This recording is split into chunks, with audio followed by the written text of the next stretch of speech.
I think I hated the Rudy Gobert trade more for Minnesota than any trade for the last 30 years that I've hated for a team. I've looked at it for 2 days. Wow. I've looked at what they got. I looked at my feelings for can you win with Gobert, for the reasoning behind it. And I just don't get it. And I rarely plant my flag. I feel like I'll plant my flag really hard when I feel really strong about something. Like Luka was a good example. Luka falling to 3. I just didn't understand. I plant my flag on that. I hate this trade for Minnesota, Russillo. I hate it. I can't defend it. We'll go through everything they gave up. But my initial reaction was, what is going on? And then I looked at it for 48 hours and I'm even more confused. If you had told me that they just gave up 2 unprotected picks with everything else they gave up to take Gobert and his money back, I'm still not positive I love it for Minnesota. And I'll go into all the reasons why. But that was my initial reaction. What was your initial reaction? What is it now? I hated it then. I hate it now. I don't know if it's the worst trade in 30 years. That seems aggressive. No, I'm saying I hated it the most of any. And I'll go through some of the other trades. But just I vehemently dislike this trade. It depends on how you feel about Gobert, right? So, whenever you'll talk to a team and you try to think like, hey, are you Gobert guys or are you not, right? I think we all know what this camp has been for a few years. I remember the first time truly understanding how insane his impact was on the floor over the course of a season. Like I remember Zach Lowe one time calling me because I was at ESPN and he's like, hey, I'm doing some different things. He's like, I like to just check in with different people. And he's like, did you see some of this Gobert stuff? And I go, yeah, I thought something was wrong when I saw the on-off with him, because it was so dramatic and it was such a significant number that showed you what his value was. And so I felt like I defended him a lot. I don't like guys that you don't have to guard. All right. That's like a fundamental belief I'm always going to have about basketball players. I kind of want you to be able to score sometimes, and I kind of want to have to worry about it a little bit. So as this has played out and you started asking around about like a Gobert market for however long you go, like some people loved him. And then there'll also be other groups that would be like, look, we like him, but our fucking analytics department comes down the hallway screaming about how amazing this guy is. And I think that's part of the Gobert divide and the confusion. So there's a really quick part of this for Minnesota where you're like, maybe it's okay. Maybe they have a nice little run here for 4 or 5 years. Maybe these picks that they loaded in, it doesn't really matter because they all end up being in the 20s. And if we talked about for years, they can all be a little overrated. But now I think they've sort of shifted to be completely undervalued. But it's a very, very dangerous game to get into when you start kicking these picks years down the road unprotected, when if we've learned anything the last couple of years, you have no fucking clue who you are going to be and who's going to be on your roster in a couple of years. And what stars are going to be in that roster. Exactly. So to say, oh, we're going to be good, that's what Houston thought when they started trading for Russell Westbrook. That's what Brooklyn thought when they traded for Harden. That's what, Milwaukee's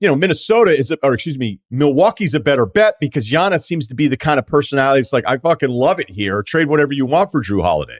So the only part of this that I can understand is that if there was such an analytic drive from it, and Conley's awesome, the new guy running it, and Matt Lloyd that he brought in from Orlando. These are really good front office guys, and I know that their opposing field goal percentage at the rim was like 67%. It was 25th in the NBA. They wanted to kind of fix that. But then what? Okay, cool. Maybe you win a ton of regular season games. Maybe you're a 4 seed. But Bill, I'd ask you this. Like, you just locked into this, moved this many unprotected picks, and you're going to pay Gobert $47 million in 2026. Are you guaranteed next year? Are you going to pick them? Can you sit there today in July and say, I guarantee they win a first-round series next playoffs? Let's talk about the price. Let's talk about how we feel about Gobert, and then let's talk about how we feel about Minnesota now locked into these 3 guys. So the price, 3 unprotected picks, 23, 25, 27.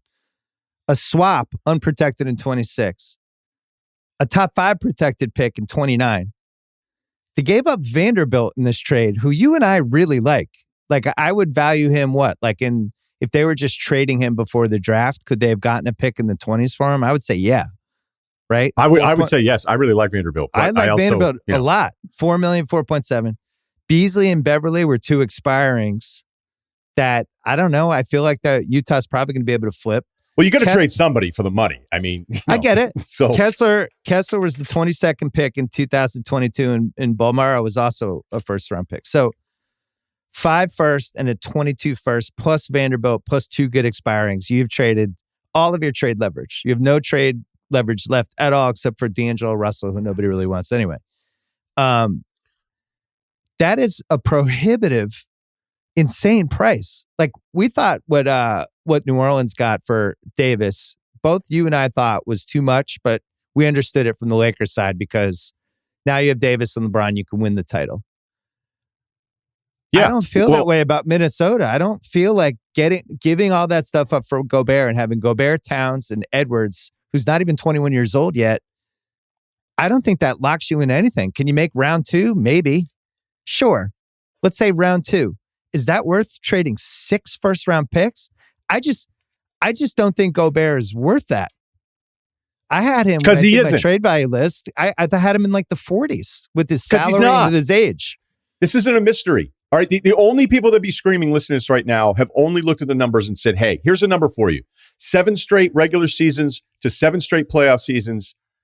The defense got worse, and it's only going to continue to get worse. You know, he's somebody you can attack if you bring him away, which isn't fair necessarily to him, but he's somebody who you can like. And look, I thought he held up pretty well in some of that weird switching shit when his entire perimeter defense for Utah just decided, other than O'Neal, to stop playing defense. Like that series against Dallas, to me, like I like Donovan Mitchell. Some little things started going off, being like, come on, man, are you going to be one of these dudes? We like, talked about it. Yeah. Right. He stopped being a two-way guy. Even the Clippers thing, it's not entirely fair to Gobert to be like, hey, protect the rim and then also run out and close out on Reggie Jackson in the corner. Like that wasn't, but the problem is you never have to guard him. Now, is he all of a sudden going to become more of an offensive player? I don't want to hear about his 15 points a game. I don't want to hear it. I went through it. What's your defensive efficiency per 100 in the regular season? What is into the playoffs? It got worse all 7 years. Why is he going to get better now at his age? Why are you like, if I'm going to pay somebody $47 million in 2026 and I'm going to give you all these unprotected picks? He's going to be 34. Right. The players part of it sucks, which is why they should just be able to trade picks for the guy you want instead of also getting rid of some of your own depth in this. Like, that's the other thing I hate about trades in the NBA, where you're like, do you guys even want some of these guys that we're giving you? Because we'd like to keep 1 or 2 of them, but we can't because of the trade rules with the CBA. But if I'm doing all of these things, I have to know, like, okay, I'm a lock to like get in the second round and compete. I go into the West next year feeling like I'm competing with everybody else in the top 4. No, it has to be Davis. It has to be Davis, LeBron. It's like we are giving up an insane amount of assets, but now I know we can make the finals.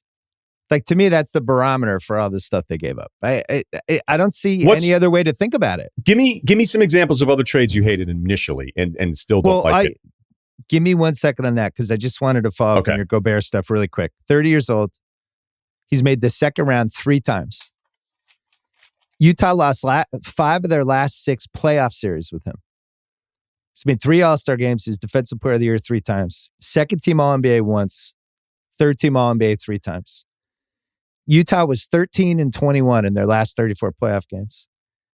He kind of got, I don't want to say played off the floor, but they kept him out because they kept him out there. But the Clips and Mavs unlocked something that made it seem like there is actually a solution when you're going against Rudy Gobert in a playoff series. And by the way, not just that regular season game against Golden State when Clay went off. And Clay in the postgame, Bill, was like, we wanted to try to get Gobert in every single thing we could. Right. All right. And then the times you saw like Chris Paul, and you'd be like, oh, here we go. And it's not even like specific to Gobert. It's almost every one of these centers.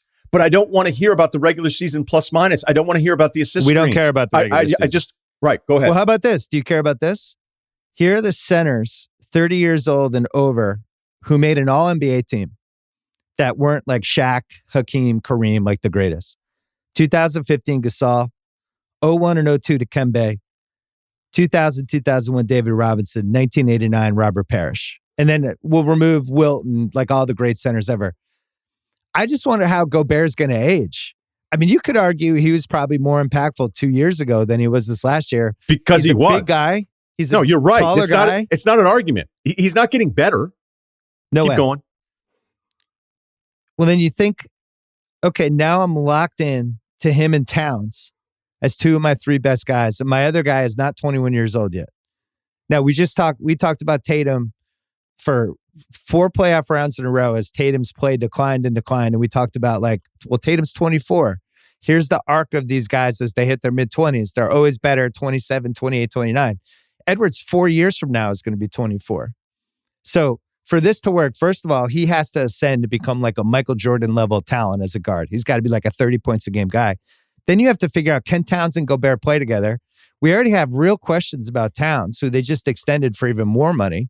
Like, we don't even know. Towns did some of the dumbest shit in that playoff series that you and I have seen in a basketball series in the last 20 years. And there's real questions about, can you win 16 playoff games with this guy and win a title with how erratic he is and some of the stuff he does? And then on top of it, what are teams going to do against Towns and Gobert when they're out there together? It just feels like constantly they're going to be putting them in space and trying to beat them one-on-one. I have no idea if these guys can play together. So if I'm making this trade, when I'm giving up all these picks, I kind of want to know, can these guys play together? Do you think they can play together? I'm not positive. We're 10 minutes in. We haven't talked about the basketball part of it because I always try to figure out a way to go, okay, what would I argue against myself right now? And we know that regular season healthy Gobert, although I would say he's declining, or at least showed signs of declining last year from peak Gobert. Like maybe over the course of the regular season, it's like, man, you cannot drive on this team. Look at all this size. Anthony Edwards takes the leap that we all think he's going to take and that he's special. Maybe they flip D'Angelo Russell. You know what I mean? Like maybe at some point, maybe they win like 56, 57 games. Like on paper, I don't see it. Okay, hold on. But on paper, I could rattle 6 or 7 teams I might like at full health better than even Minnesota right now. It's just not the way things work. 2 of those teams are going to have major injuries. So maybe they sneak up and all these different things. Like there's a basketball part of it. And maybe everybody's happy and Ant's the kind of guy and they love it. And it's like, hey, this is awesome. We're all cool with this. We're all young. This is funny. He's French. He tells, like who knows? Maybe they're all happy. Maybe all those firsts don't mean shit. All right. Maybe it doesn't mean shit.